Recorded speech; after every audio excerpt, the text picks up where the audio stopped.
Where were we on this? This was looking pretty good.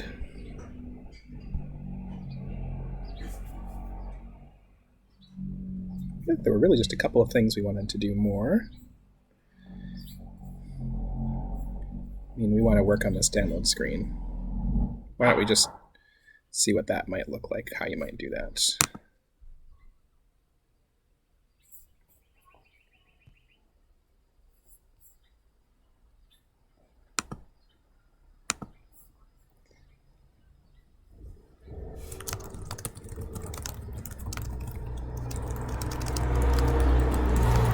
Just make a note about the checkbox thing. Remembering now?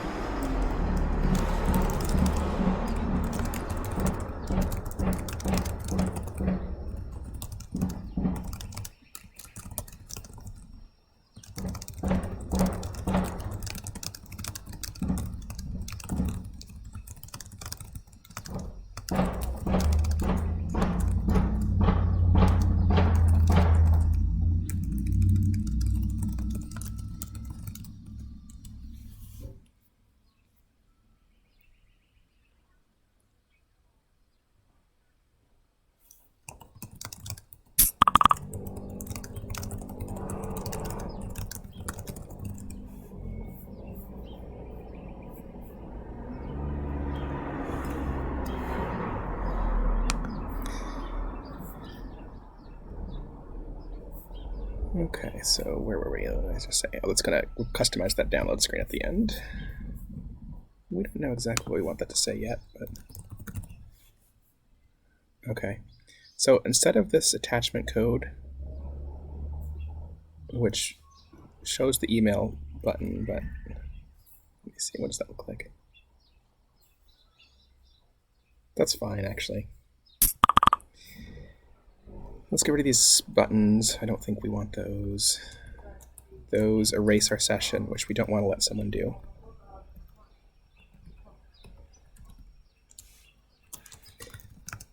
Your form is ready.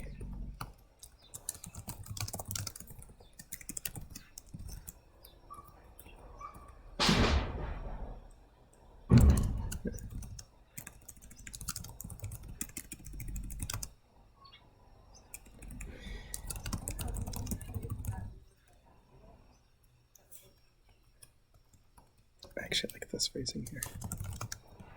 Great job. Let's add a little decoration too. I'd click on font awesome.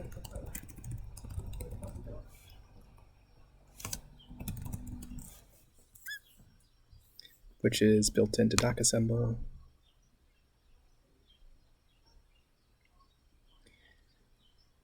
And decorate that screen a little bit.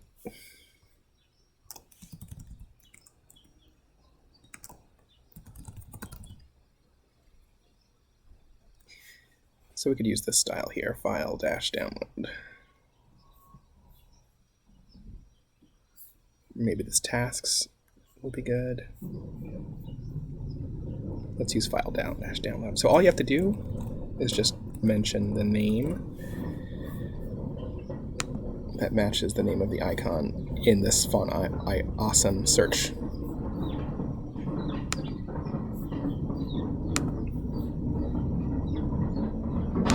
And I'll show you what that does.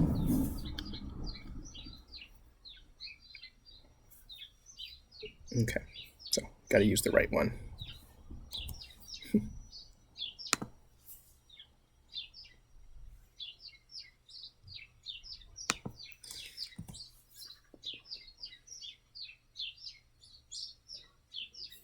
So I just put that picture there.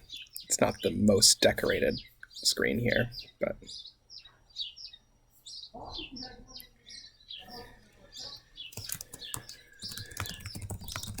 give them some positive reinforcement.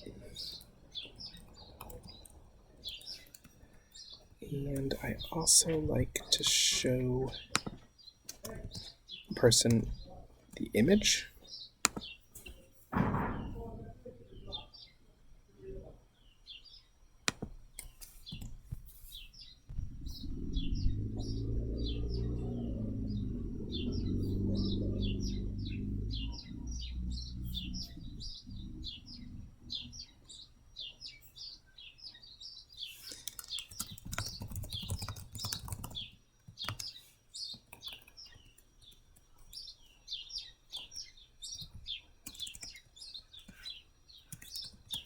So the other way to use a font awesome icon is to put that little colon on either side of the name. I kind of like this tasks icon to show us next steps. Let's just play with this a little bit.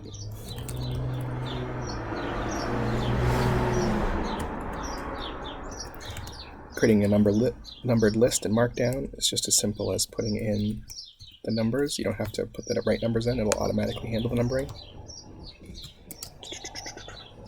Okay, so let me think about how we want this workflow to go. Let's just say this. We emailed a copy of your form to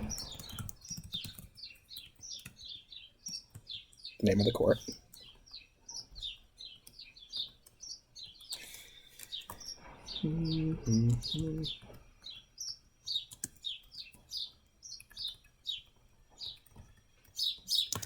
And to you. You should hear back from the court about scheduling in the next X days. We don't know the number of days yet.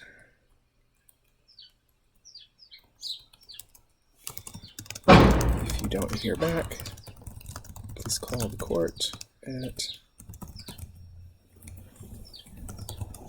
I think we are using their phone number attribute, so let me just try that.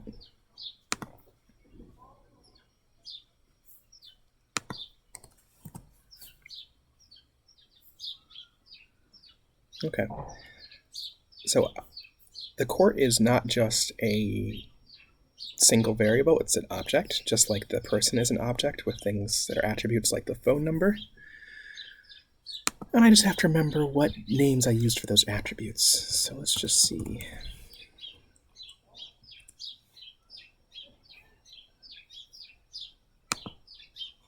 Oh, you know what? It might be in here. But it might not be.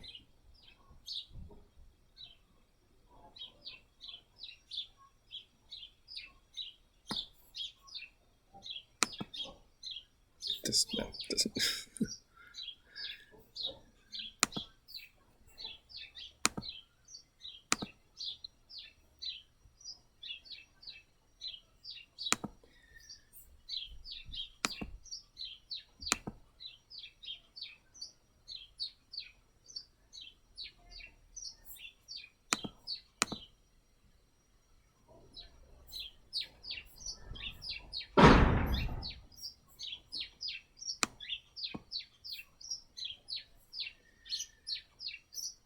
I'm getting some questions on Slack.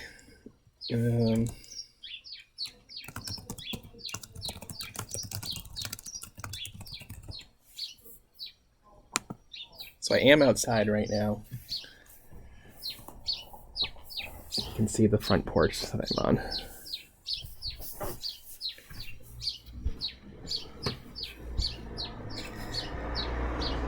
All right, so I have to remember what attributes I used for the phone number. Just phone. Okay, I probably should make that phone number instead. But I must use that somewhere else.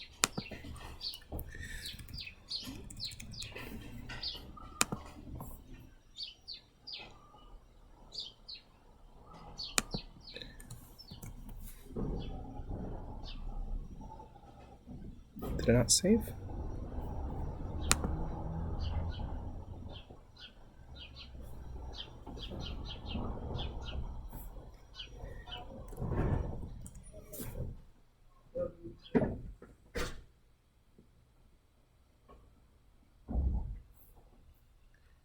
Okay, so this is a good tip for what's going on here. I didn't put an empty line break as needed to let the numbering work. And actually, now I'm looking at that, I kind of want to have these little task icons next to each item in our list.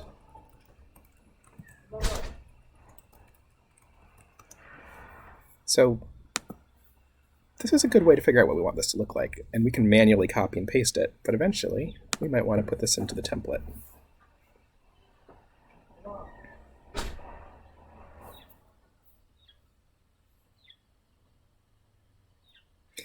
I actually don't really like that much, but now that I see it.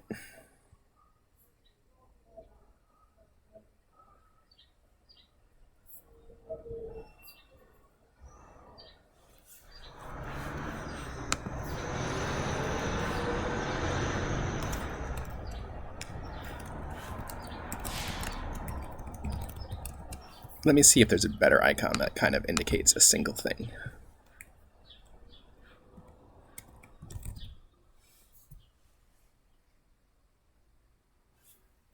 I'm not sure that's actually needed. Someone on our team who has some design experience might have some different ideas.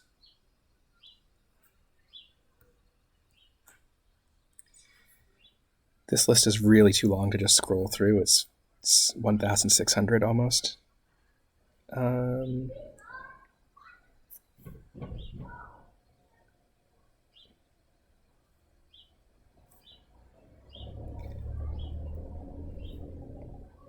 Something to think about, what we want that to look like. I don't have to decide it now. You may want to print a copy of this download and print for your records. So I can put as many line breaks as I want, by the way.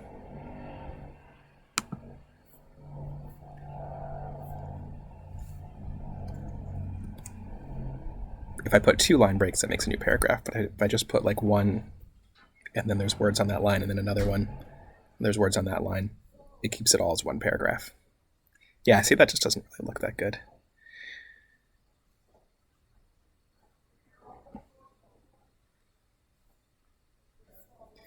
This preview,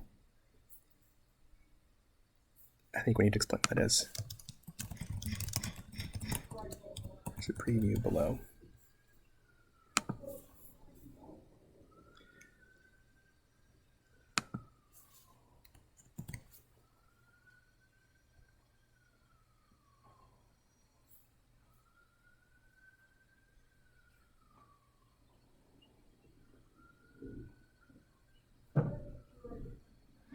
We should double check these numbers, but that's the number that was listed on the mass.gov website the last time I ran our screen scraping script, which was probably about a year ago, and those numbers don't typically change.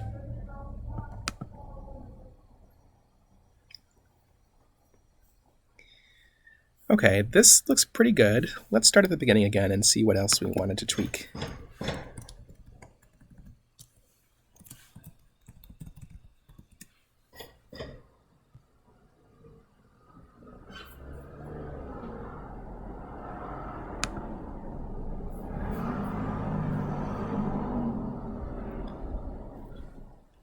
Okay, so this is the beginning. That shouldn't ask for the user's name at the very beginning. That doesn't make sense. Let's see why it's doing that.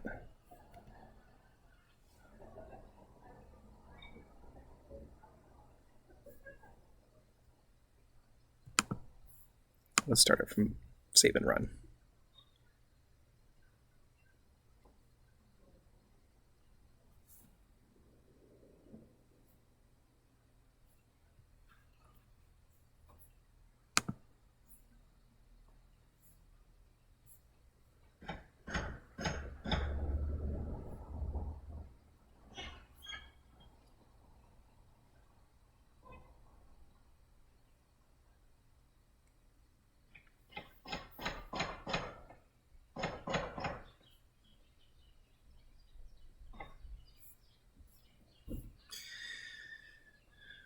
Interesting.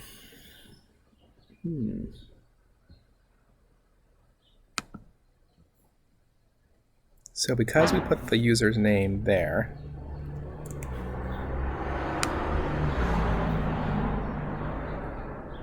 and the form is referenced later, that caused that to be asked before all the other questions. Let's see if moving that attachment code to the top does what we wanted. That is very surprising.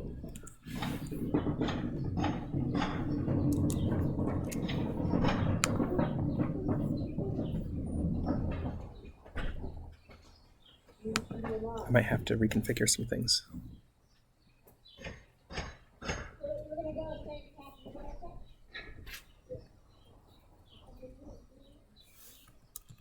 I might want to put this here. So the attachment cone didn't matter, which makes sense because that's a dictionary and the keys, the order of keys in a dictionary doesn't matter.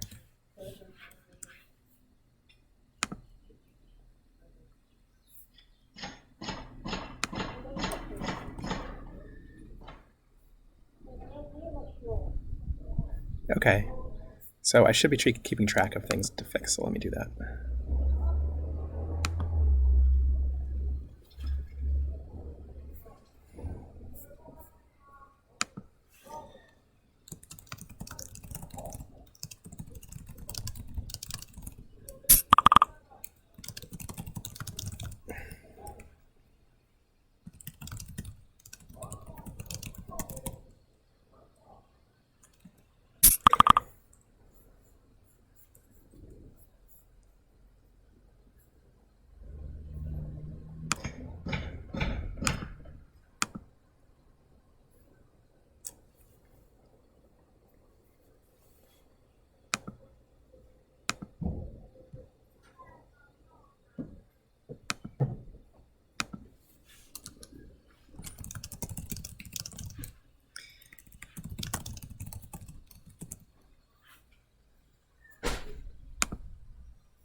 All right, this is a screen we had to go back and fix. I think we probably just want a button that hides all of these if there were no expenses. But there really is only room on the form for 3, so we don't want to ever let them add more than that.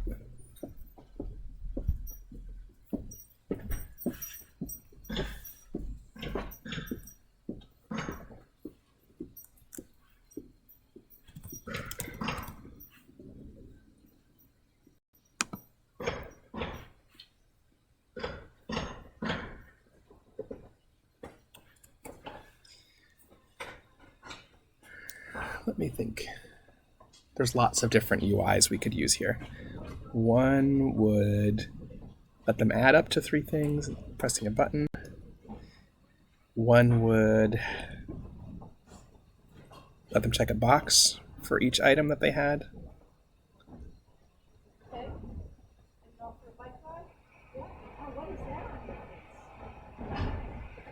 I think maybe what I'm going to do is just show one checkbox that can hide all of these.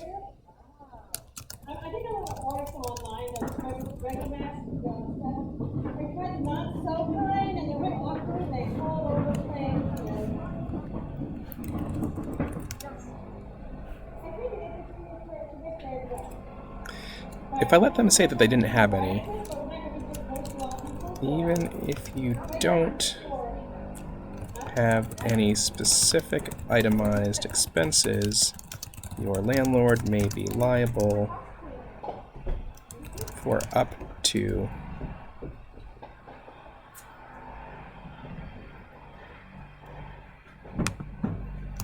$3 months rent as a penalty. I'm going to put that in its own line. It's good to keep the line length so you don't have to scroll, even though with this editor it automatically word wraps for you. Not every editor does. And we're going to make this a checkbox.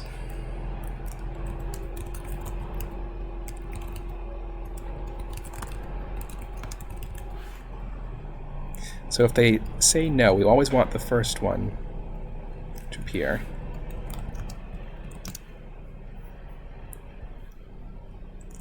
Hide if, no expenses.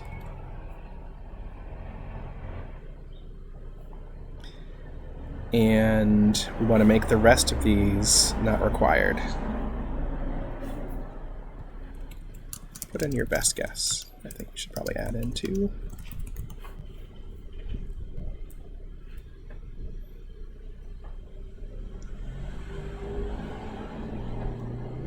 So the first expense is going to be required if they say they had a specific expense. second expense and the cost for the second expense will not be required. But I don't think we have to hide them because 3 checkboxes is 3 data entries. I guess it's 7 total now. Is really not that hard to scroll through on one screen. I think it might be worse for it to be really clicky if we make them check for each thing whether that was an expense they had. So let's try this UI out and see what the people think. Got to give the people what they like. I'm just taking a guess right now.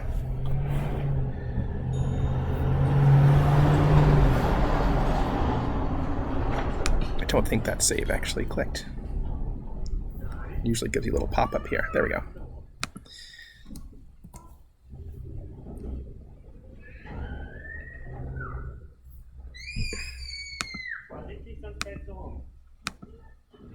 Okay, so we also want to hide these if they didn't have any expenses. I forgot. It's for all of those.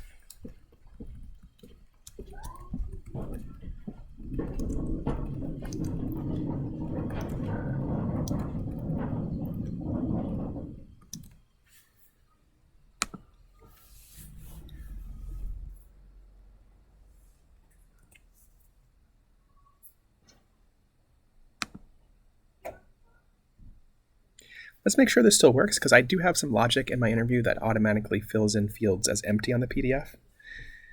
This will be a good place to test that.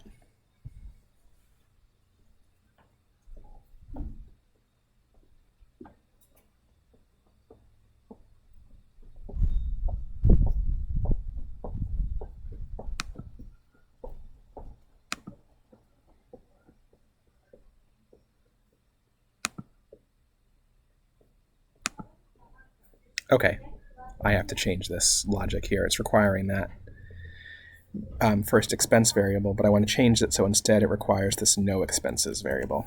And that's going to be set to false if they don't check it. So it won't get us stuck on that screen. Okay, so where we ask for incident 1 item, I'm going to change that to no expenses. And then it should let me continue.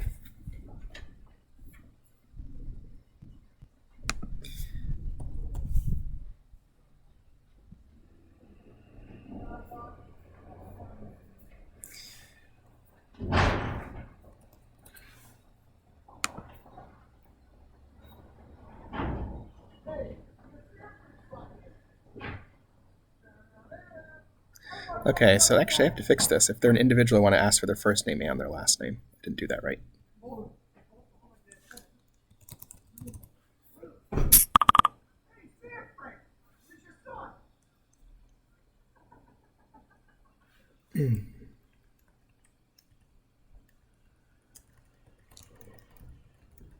I just am using the wrong variable there on my test.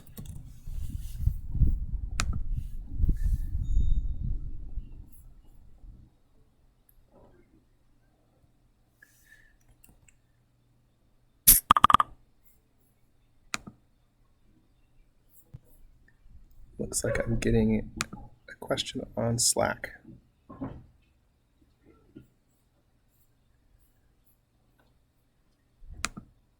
Let's take a peek. Nope, I'm wrong.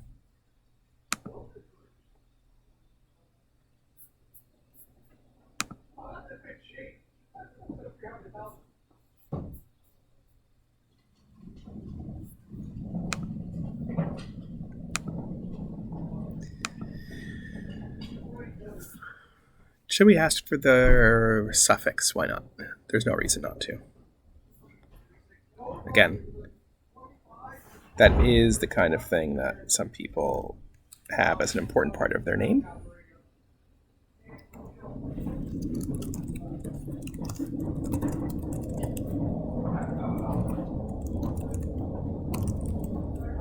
Remember that earlier stream? Maybe you weren't on that, but if you would go back and watch the video, we use the suffix function, name suffix.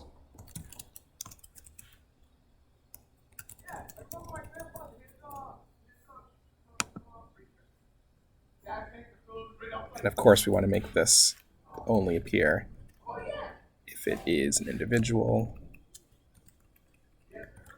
And we also want to make it not required.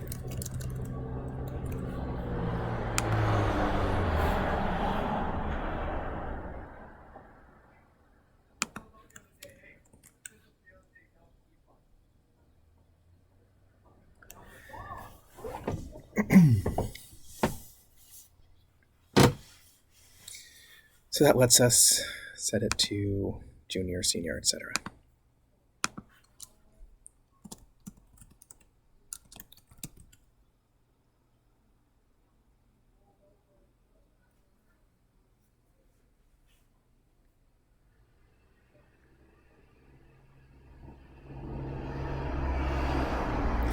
Actually, I'm already thinking, I know this was kind of placeholder language, but let me just change that so it's a little better.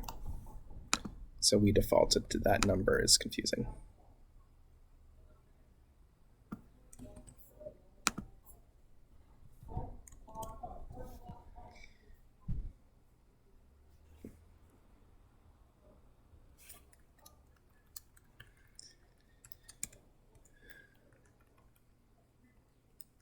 I'm going to make this a new paragraph. Let's make this a little clearer. Because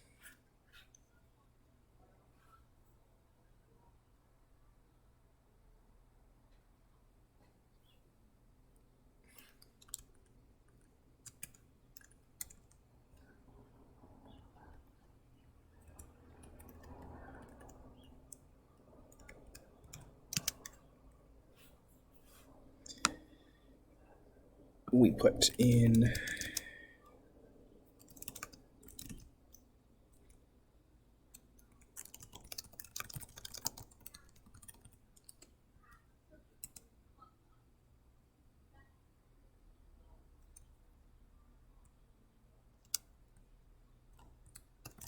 using your rent as the default. Same thing here. Because your monthly rent, 3 times your monthly rent, is still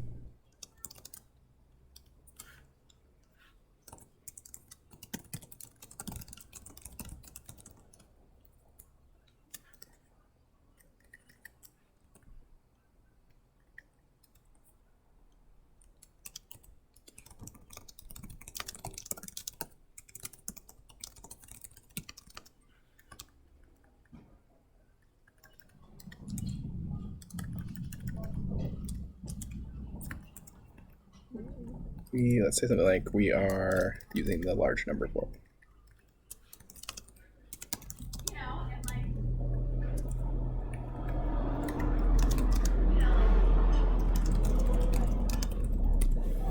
All right. Let's see how that reads once we put it all in the screen.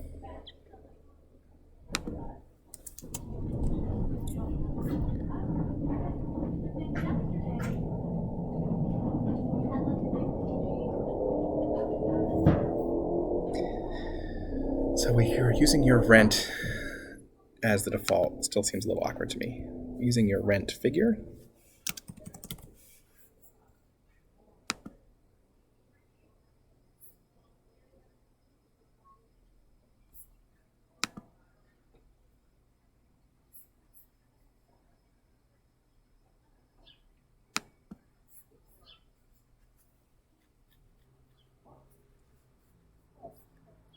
Okay.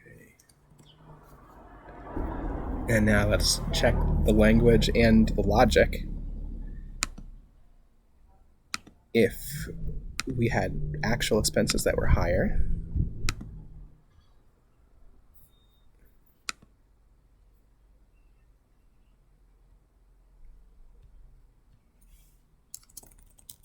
I'm not very creative right now, so let's just set that to $1,000.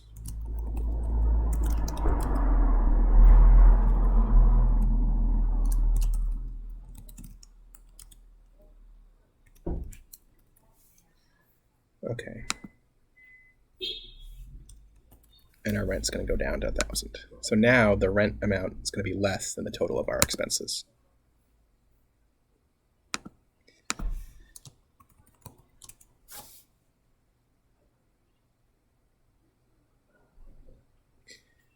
All right, that seems pretty understandable to me so far.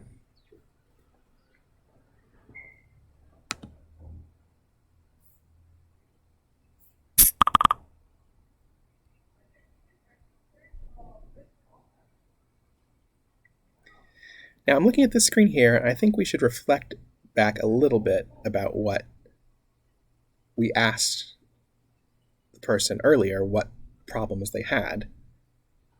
So it doesn't really make sense to ask them to let the person back into the apartment if they weren't blocked from the apartment, right? I don't know that we should hide that option.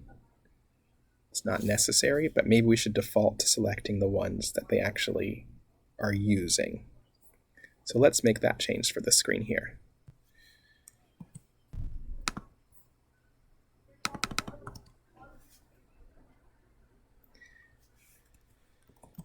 We can use just the default here. That's a really useful way for us to do this. So let's look at the names of our variables again, because I don't remember what they are.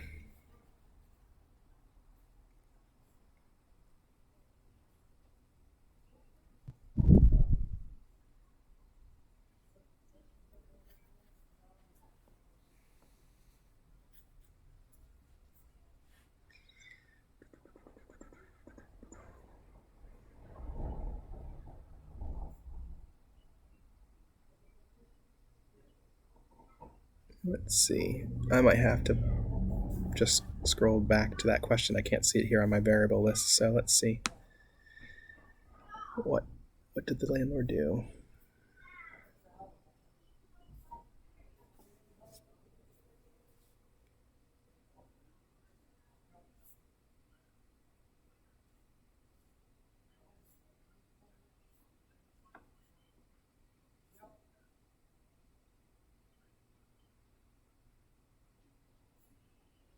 Oh, okay, I was just looking at the wrong thing. All right.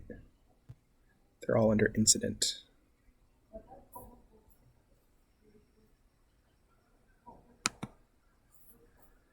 So I need to use Mako tags here.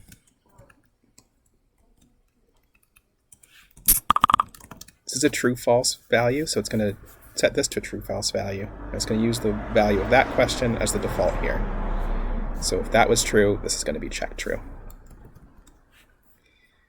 So let's see. We had deprive of utilities.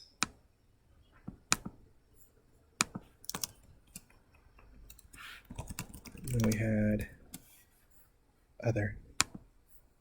Oops. Not with description at the end, just other.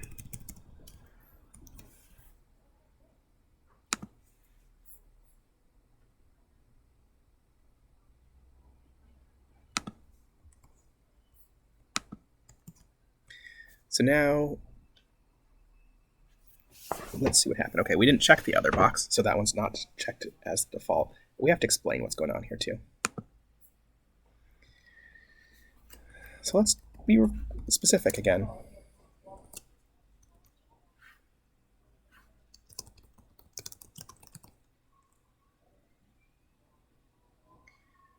The most logical way to show this would be as a list, but we have these as checkboxes. Let's actually do a little refactoring here. Let's go over to where that incident, let's change this into a checklist. Oh, well, there's actually a reason to not do that. Let's not turn it into a checklist, but let's use it as a checklist. We're going to make a list out of that.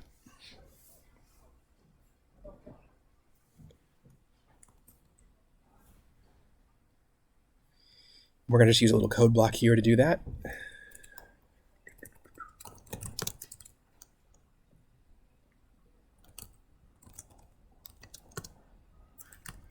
We're going to make a temp value here. Not necessary, but it's kind of good best practice in a code block that we're building a list or dictionary through multiple lines of the code block. It's a good best practice to store in a temp variable first. So we're just going to make an empty list. Okay. For incident in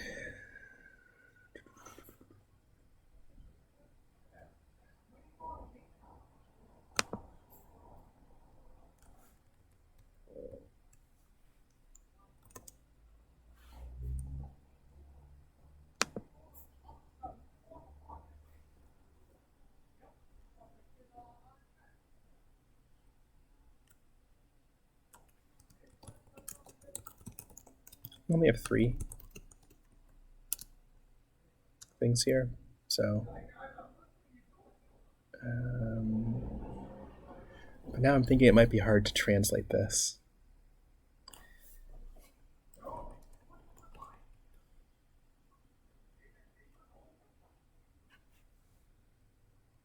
So let's actually do it in a way that, not with the code block, let's do it in a way that lets us more easily translate this later.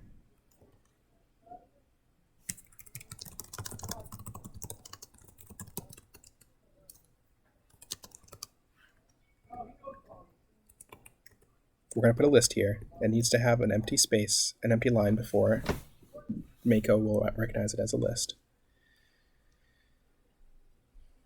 Okay, so if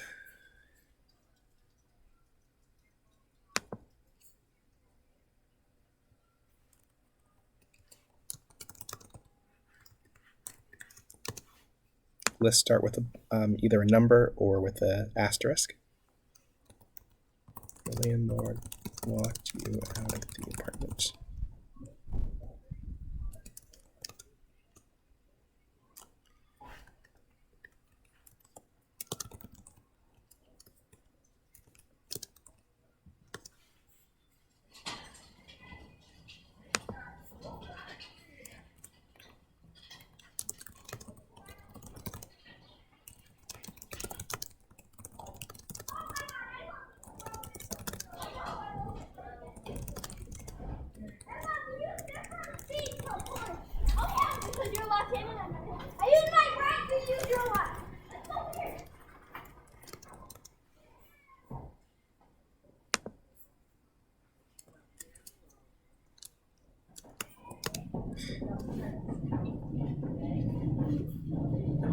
So here we're going to want to show the actual thing that happened. But maybe we should just prefix it with other.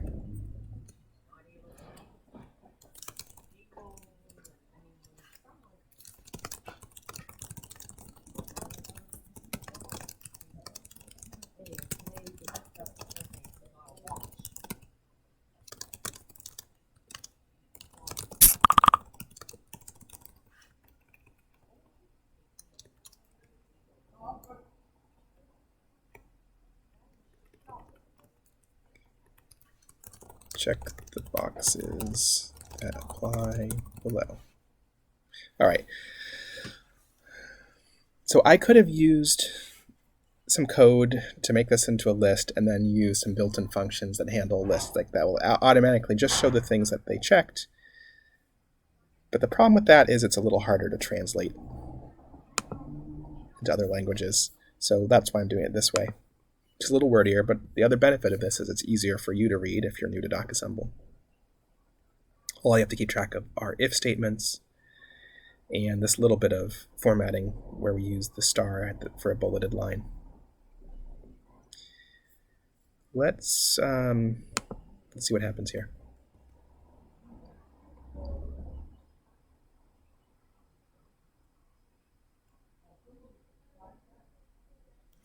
This is reminding me that on that earlier screen where we asked for what the person says their landlord did wrong, we need to make sure they check at least one of those boxes. If they didn't check one of those boxes, we should give them an error message. So let's do that. This is looking pretty good otherwise. So let's see, where did we reference incident utility the first time?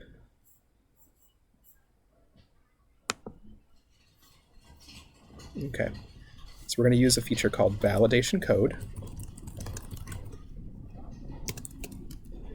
It's like a little code block that attaches to a specific question.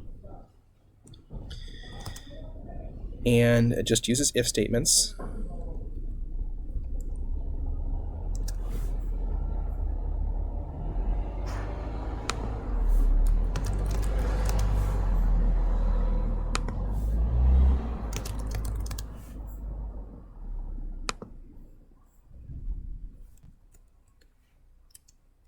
We use a function called validation error to raise an error message that's shown on the screen.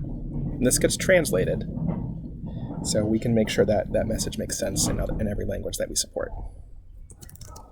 you must select at least one incident. This is one way to handle it. The other way would be in our other code block, but let's just try this way first so you can see what it looks like. It'll be one of our very first questions.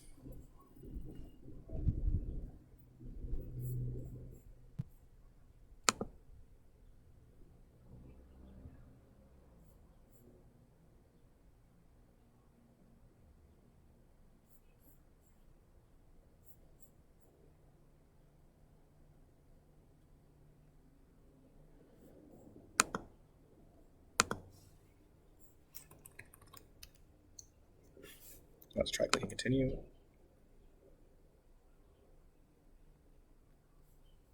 Oh, gave me a whole different error because that wasn't even asked.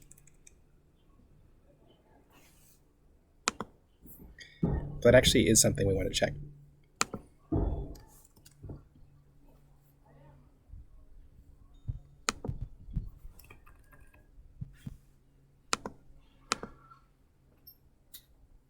See, now it tells me you must select at least one incident.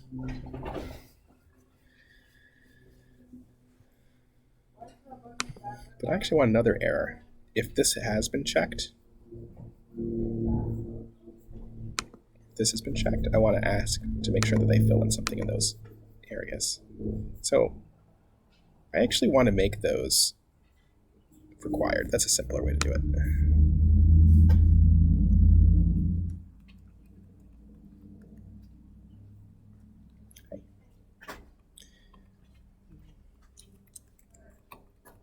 I made those not required, but they really should be.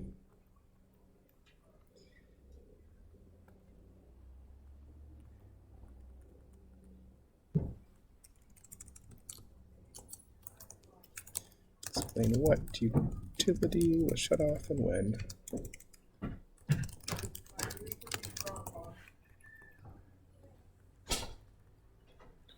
Describe the other thing your landlord did wrong. More words means more things for someone to read. Can slow them down, but you also need to be specific.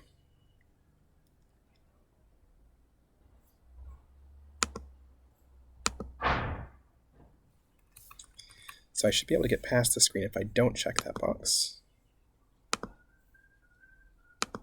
And I've checked this one. Yep.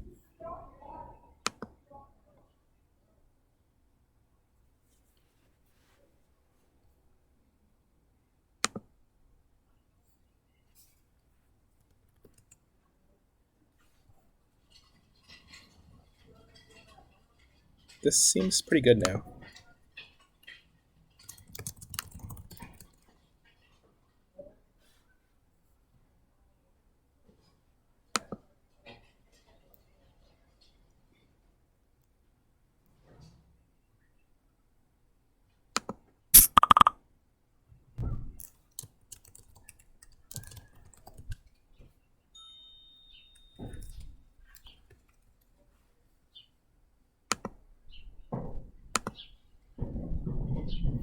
So I don't like this question.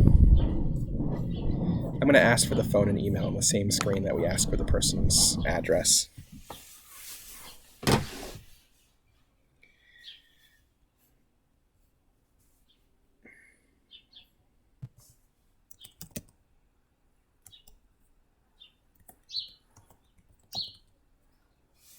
So I think that might be in our basic questions. Yeah, it is. But you know what? We always want their phone number and email if they have them.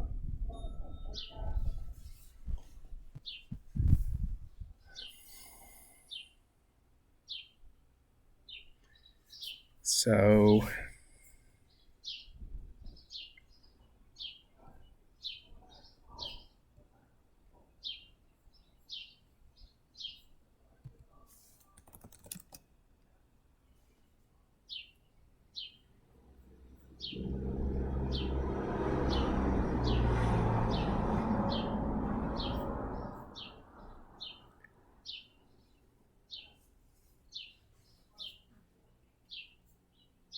in the version where we ask for that person's address.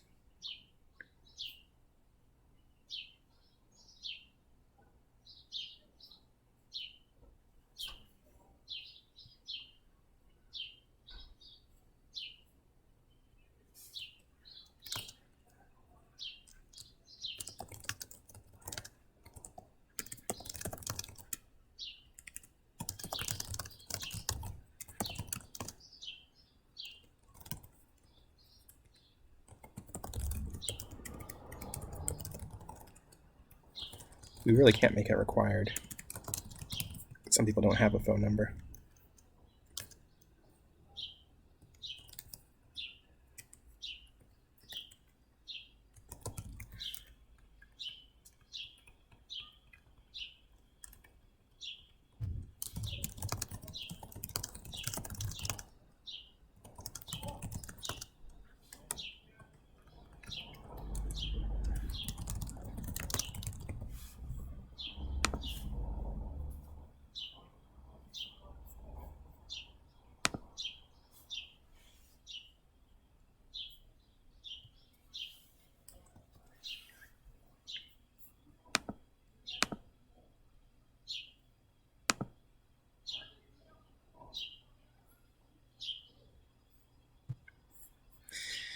Just a reminder, before you can see changes just by refreshing and not starting from the beginning of the interview, you have to go back and save the main interview.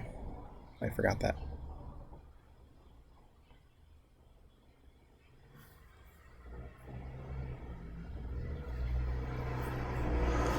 So I'm going to change this to what is your contact information.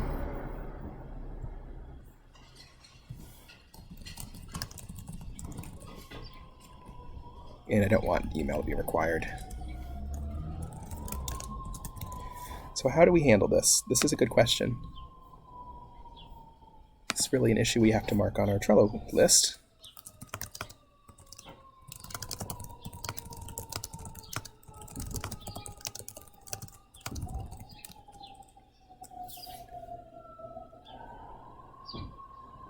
Okay, I think the answer is we'll have an extra field here. We have to ask them how they can be reached.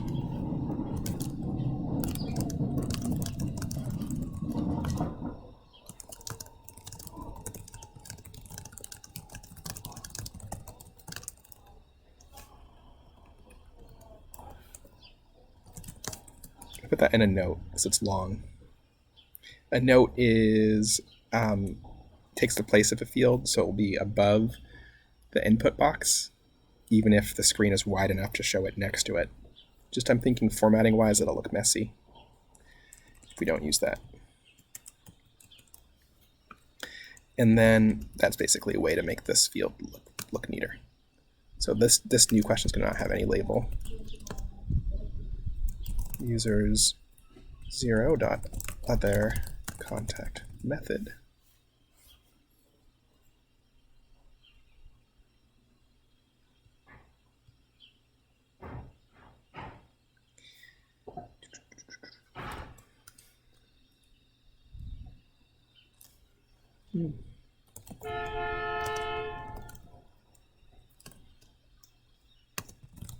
It's going to be an area because they might need a little bit more room to put in something like that. Let's just see how that looks, and then we'll figure out the logic for when we want that to be shown.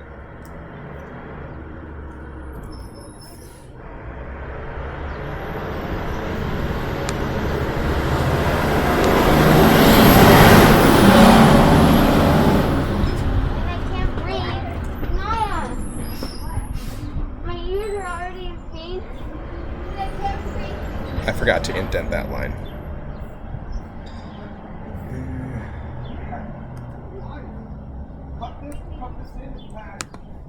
So first I have to save this file, the basic questions file. Then I have to save our interview. Then I can refresh without having to get back to that screen.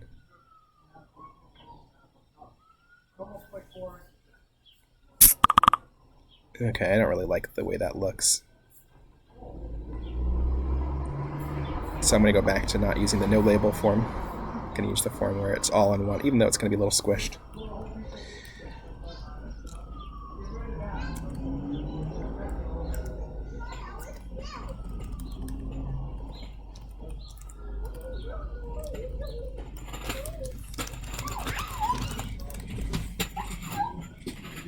Okay, we're going to use something that we haven't used before, which is the JS show if. And I don't use this very often, so I'm going to look at the syntax. We're going to be checking against two things. So let's look at the documentation.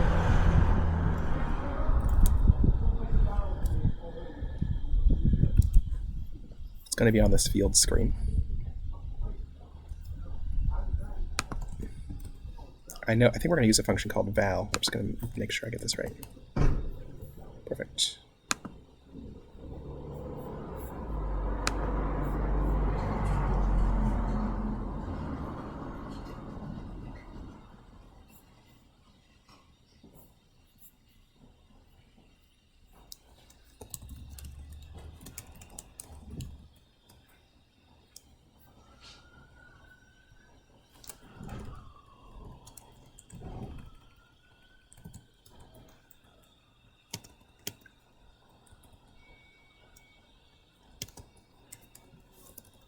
This is JavaScript code, so we have to use the double ampersand for and.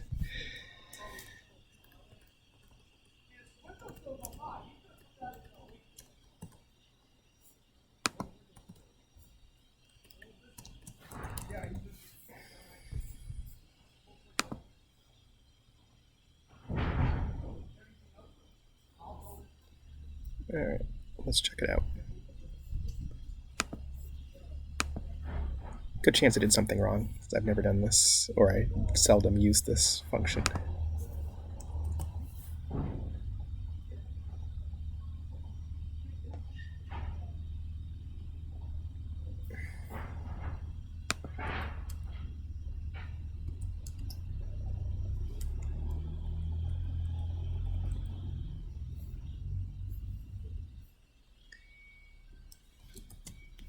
Look at the JavaScript console, see if there are any errors.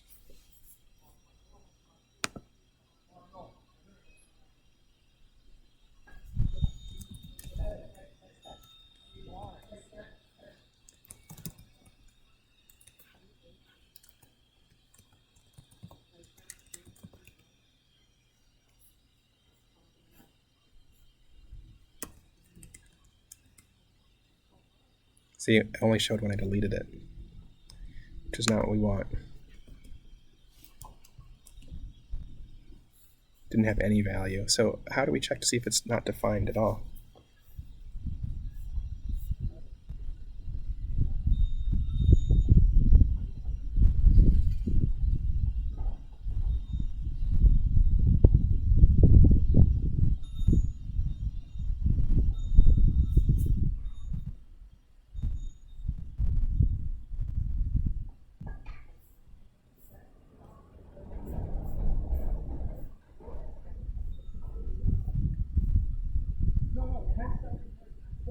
Okay, so it's equal to an empty string. Maybe I can just check to see whether it's empty.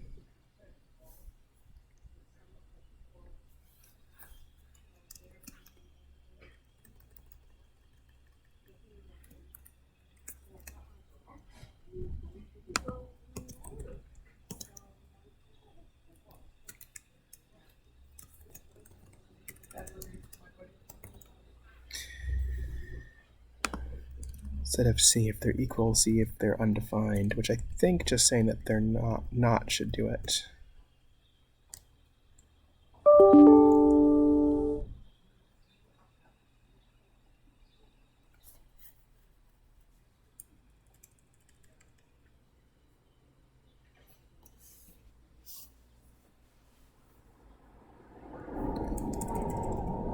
Double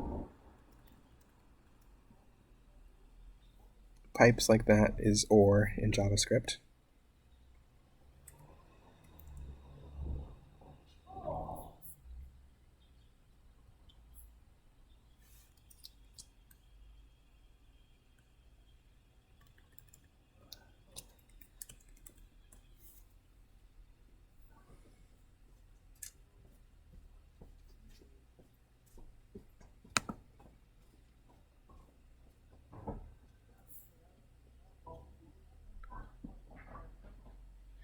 Probably could have reduced it to just the second one because an empty string is the same as a logical undefined.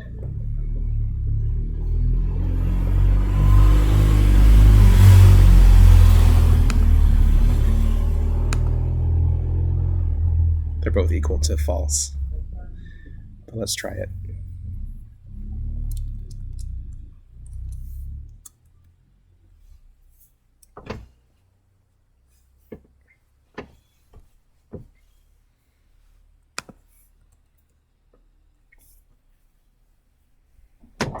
I don't know if I like that UI.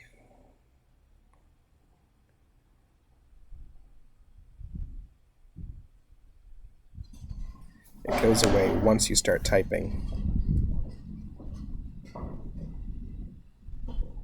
But I think it's okay for now.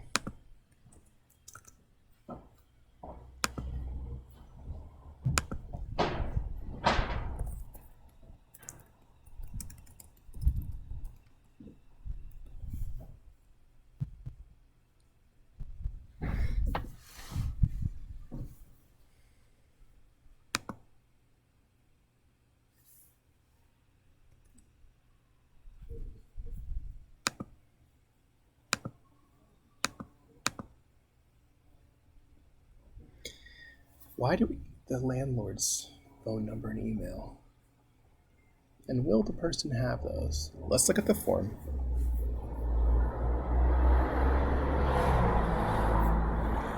And we try to turn that on so you can see it too. There we go.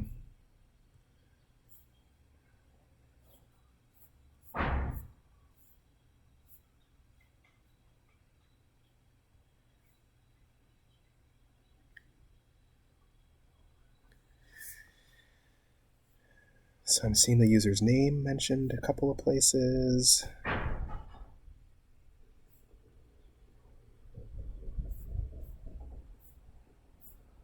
don't see where we care about the, oh, okay, address of other party, phone number of other party. We don't care about their email though. So let's make a more specific question that answers just the phone number.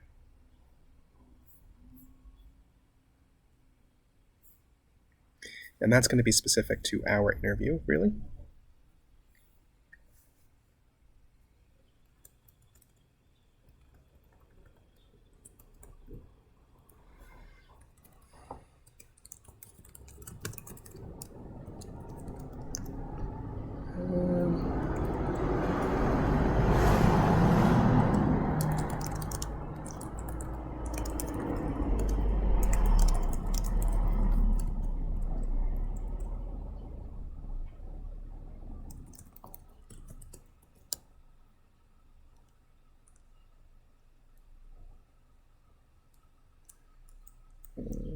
Do we want to use no label, or I think we just put it there.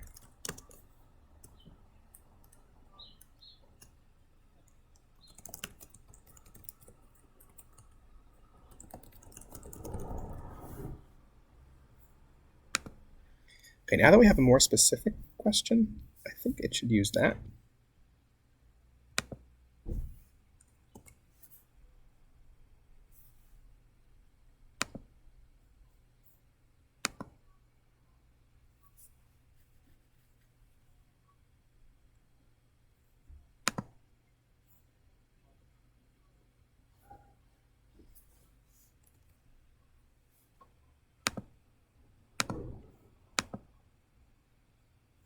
Okay, it did. Great. And maybe I think we need a little context here.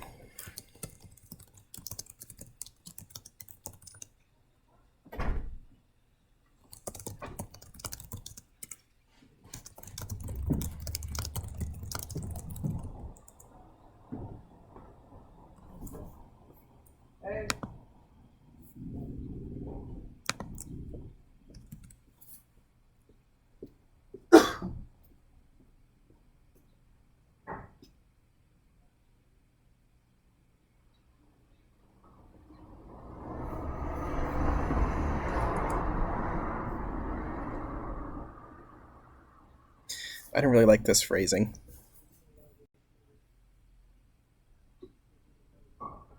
I'm going to try to fix that now. Very awkward.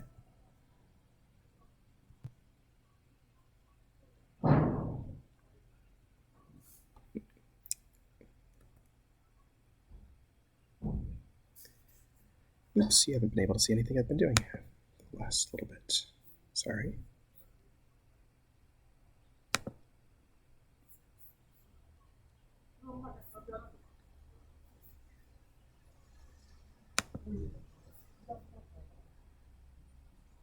Okay.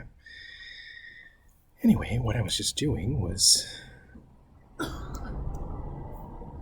trying to work on the wording of the phone number screen, but now I'm going to work on this one.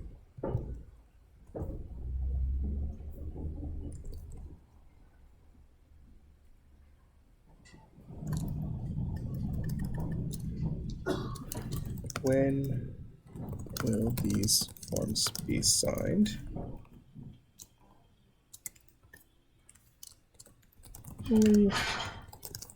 Leave this set to today's date. Might as well give people that.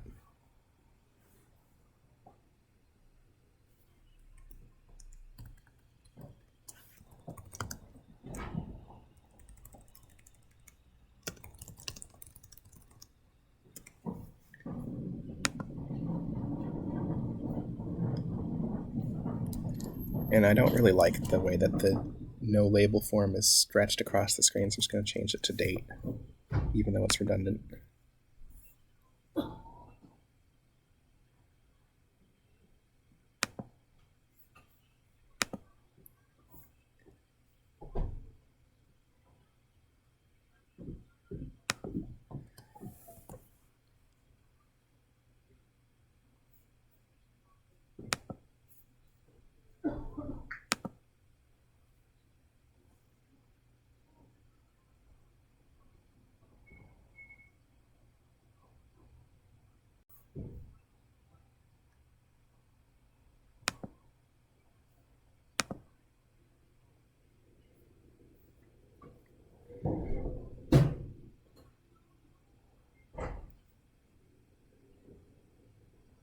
Okay.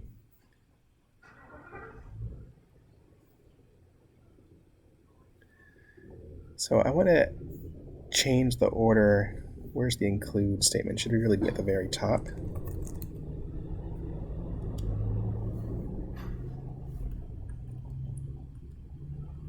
That way I always override it with my version of the questions. I'm going to figure out how to make sure that happens.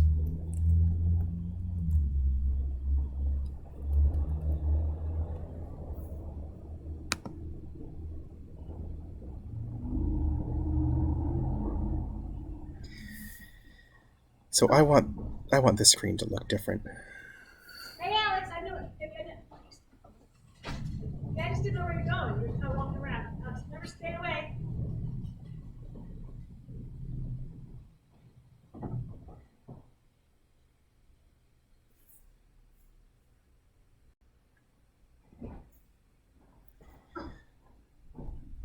So eventually I'll be able to use this as a generic question we have built in that helps figure out which court the case is going to be in.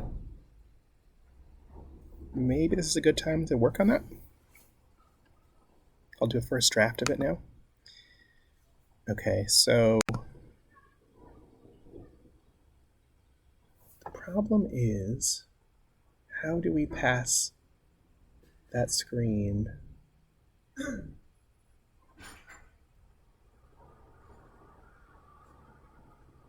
a court?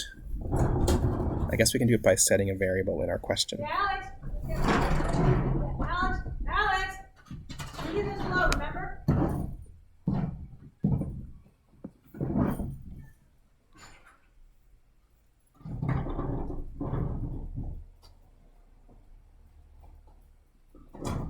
Hey, Alex, let them do that, okay? It's theirs. Yeah. Phone? The parents and the kids can take care of that. You need to take care of it. Well, I what else?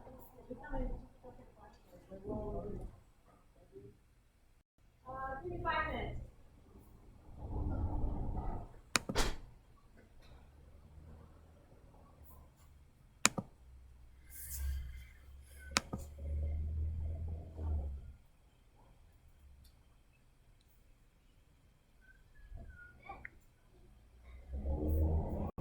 Okay,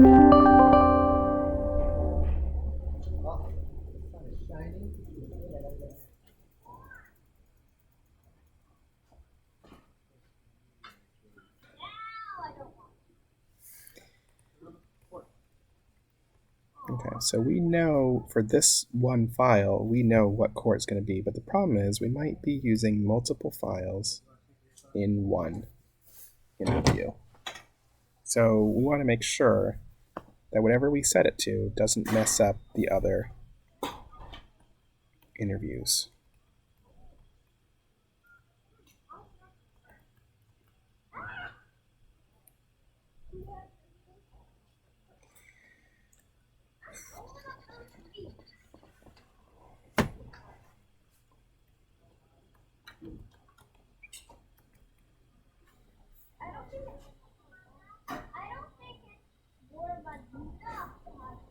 I think it's okay for us just to set that.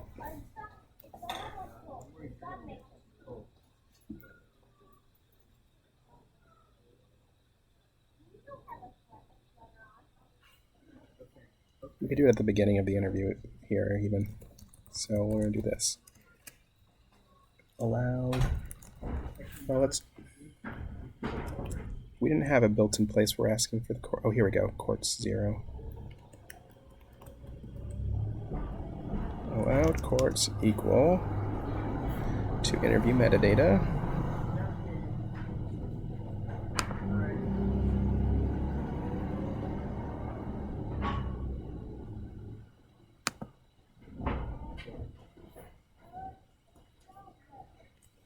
I think this field is just called allowed quartz.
I think this is right.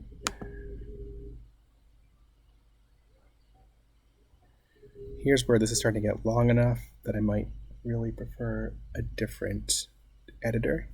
But I can also make it go full screen by hitting the F11 button. But the thing I'd like right now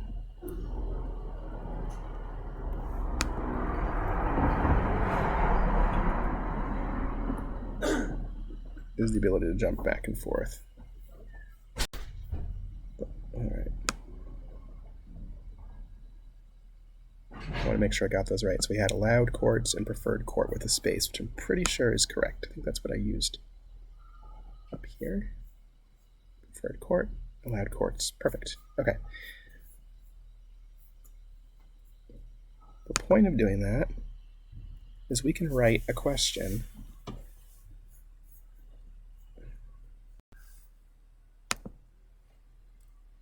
every attachment block that uses the structure will understand it, and it will always be set the next time we're doing another attachment.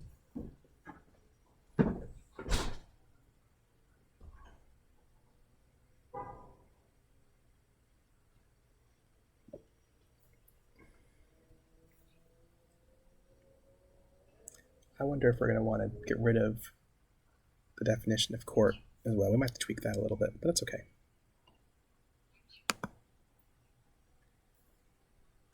Okay, let's go to that court question.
Okay, so let's think about, now we're going to set a default. So we have one type of case we can give as a default right now, which is the housing court. So we can use some code I already wrote for that, which I'm not going to rewrite. I'm just going to take a look at it.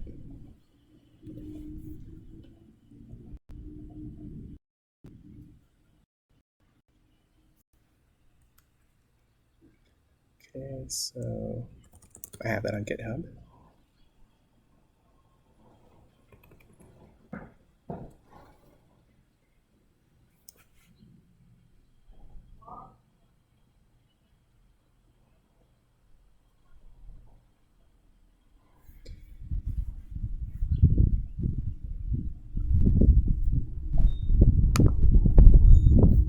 It's going to be the easiest way for you to be able to see what I'm working with here.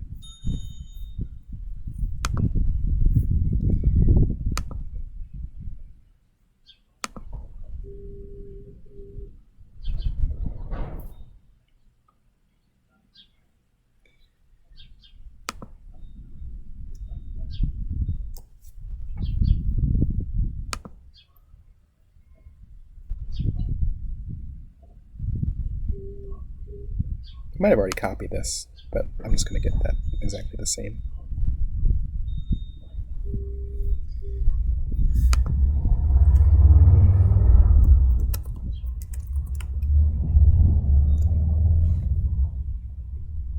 Okay, so I just set it to a default that I called local housing court. I don't know if I have that code here still.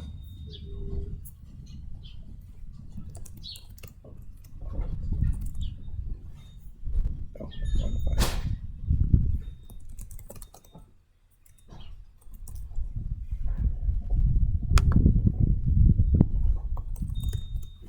Nope. So I have to look in a different file.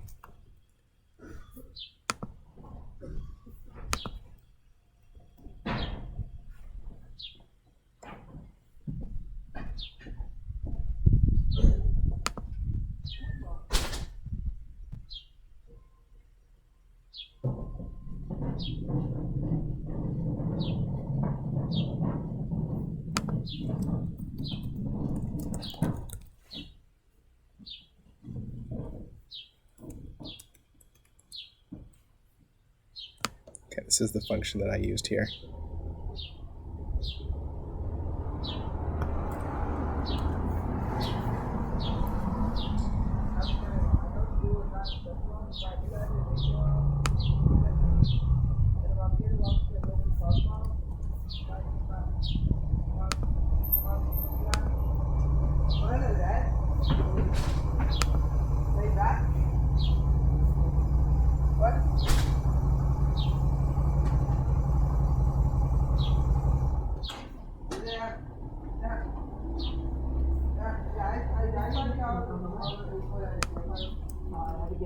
points out of the tailpipe. What a pain. Because what you had, that when you go flat, they didn't have any in there? Oh, no. Took forever. All those acorns, that angry squirrel up on the roof. What a pain. We started out on a bike ride, but then when you got the gate, you realized you forgot it. I forgot mine the other day.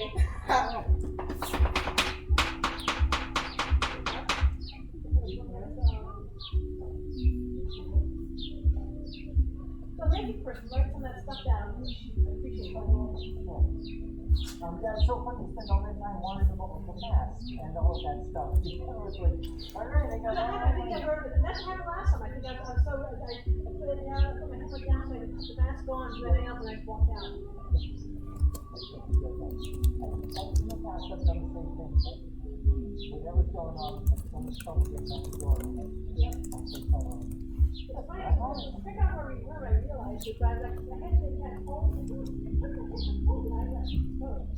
So I'm going to make two versions of this here. Man, I mean, I know it's like supposed to talk to this, but it's nothing I've ever done. I'll be right there. Like 30 minutes in and out of the office. I went to work at this table. It was a little chilly, that's why I'm back to the job. Just on the off chance I get a little light now.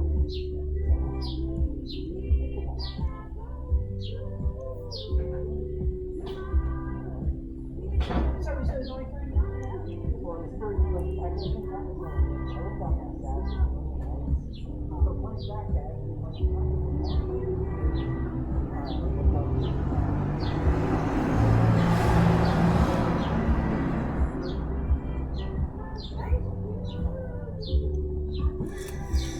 So I'm going to set a default right now if it's the housing court.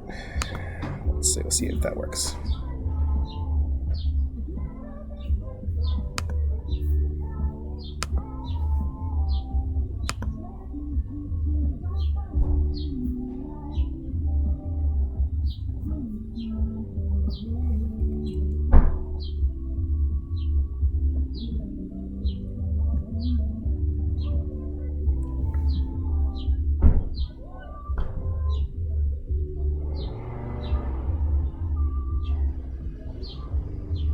It's weird.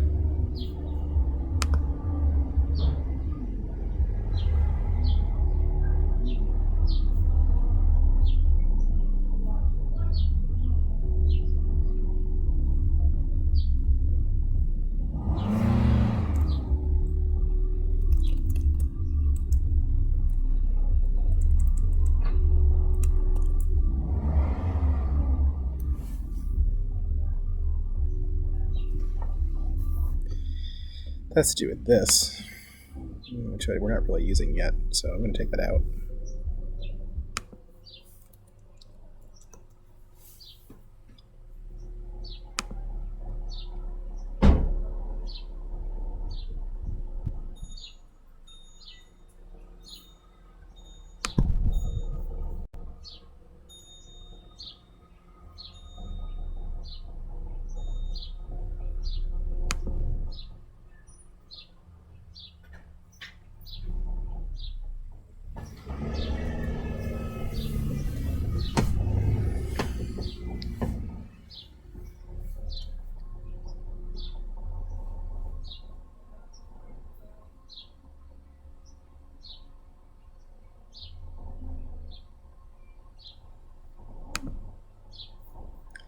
It is very weird.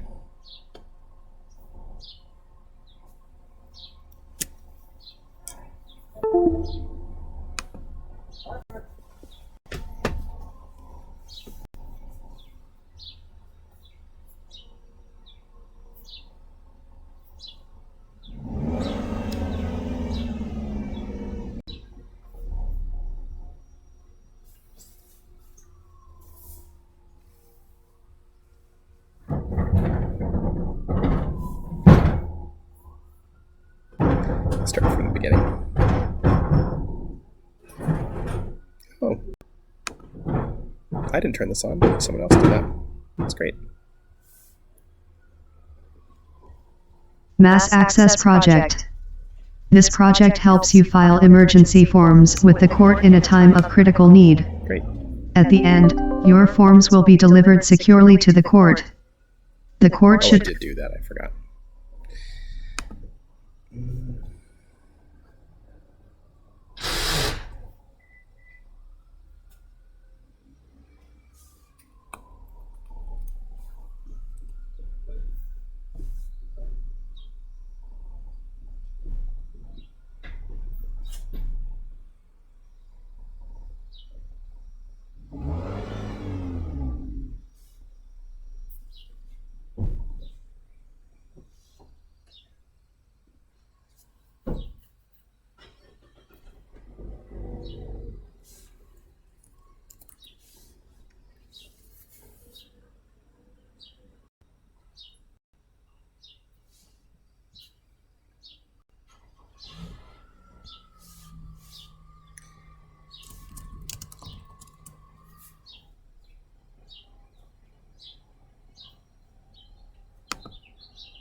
Okay, so that logic is wrong. Let me fix that before we go on.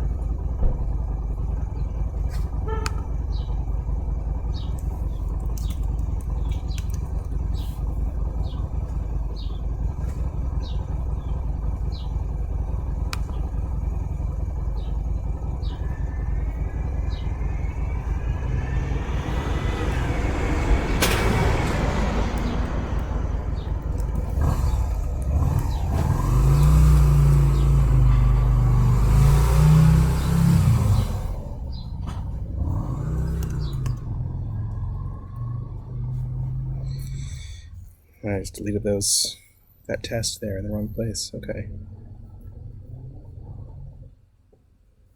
So this is the same. I do remember my basic logic.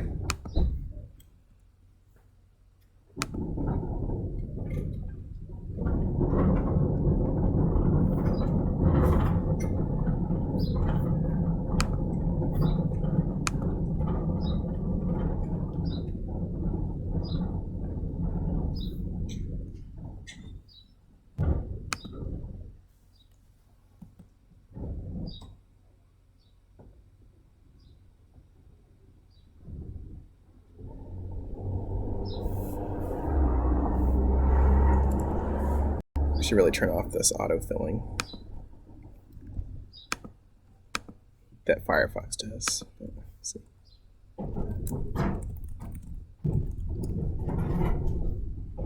Okay, that's working the way it should.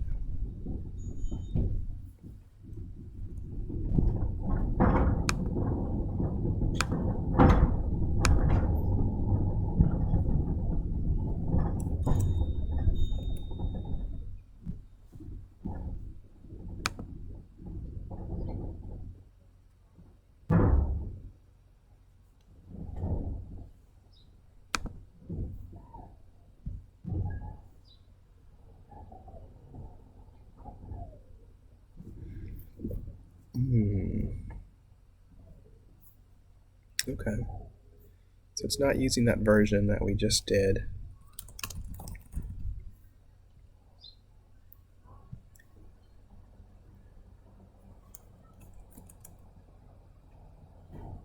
I think I'm doing that right. Let's just give it a test.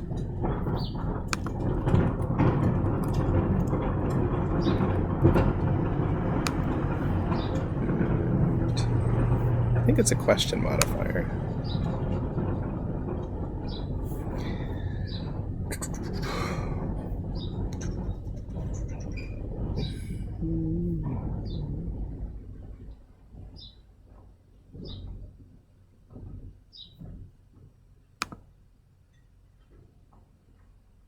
Yeah, it's not Mako. That's what I was wondering.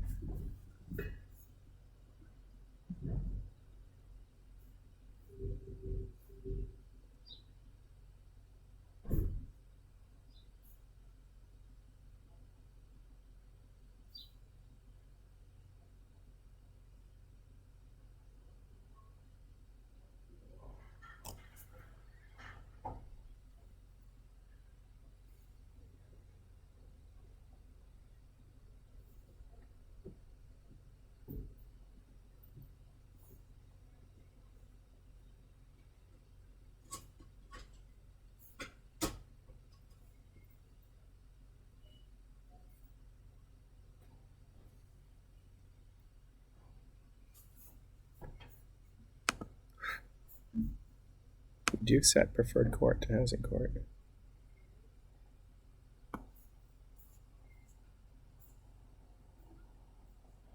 But it's still not using that version of the form. It's weird.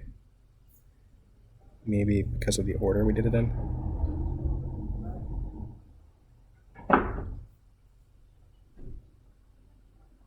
Should always use the more specific version of the question.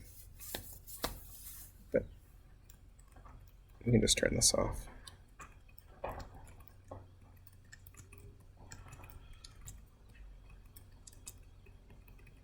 Make sure I have to do all that.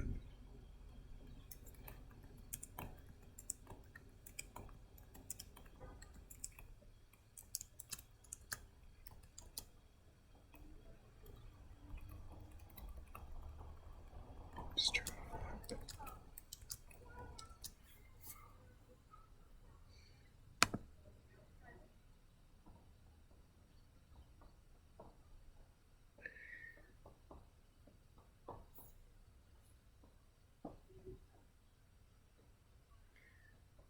Okay. Well, no, wasn't using the right question, so. I realize there's another thing that could be the problem, though, which is that that address doesn't have a county. Usually I solve that by geolocating.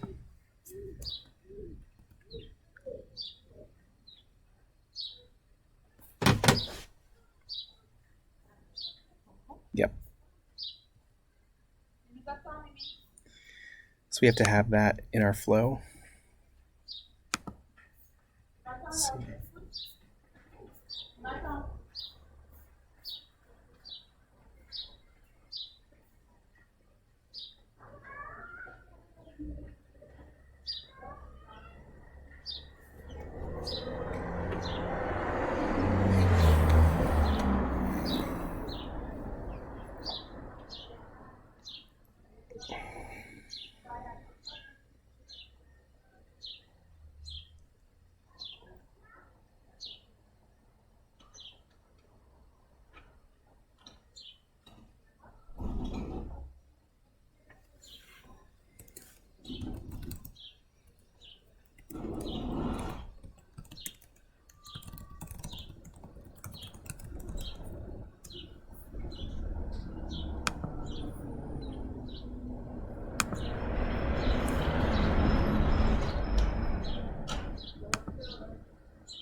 You sit on the porch and enjoy the sunshine. By the house, contract tomorrow. Like, coming along.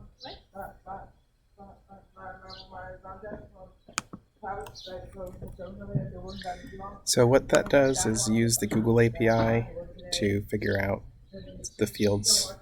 There we go. That time it worked. See? I don't think it makes any sense to ask the user to type in their county. That's just information that most people don't know in Massachusetts. Some countries, some states, they would. Not here.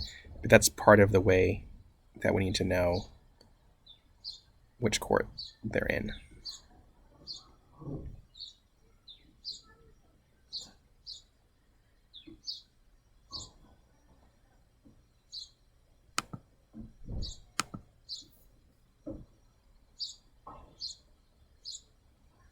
Maybe we want to give a little bit more information about the court. It's worth just seeing. Okay.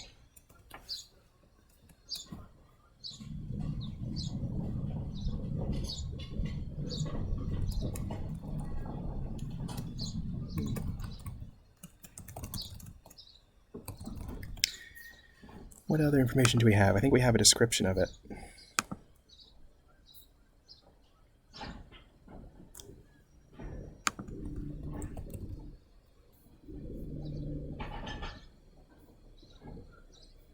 Okay, description.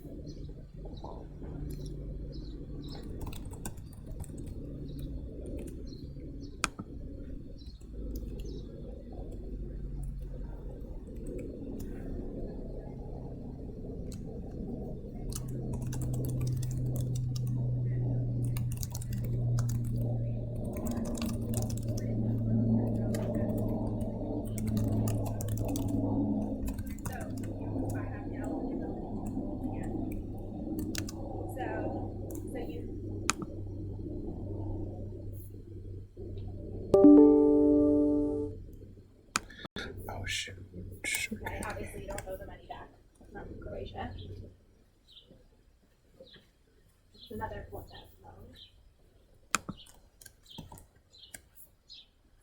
All right, so I'm going to sign off here, and I'll pick it back up later.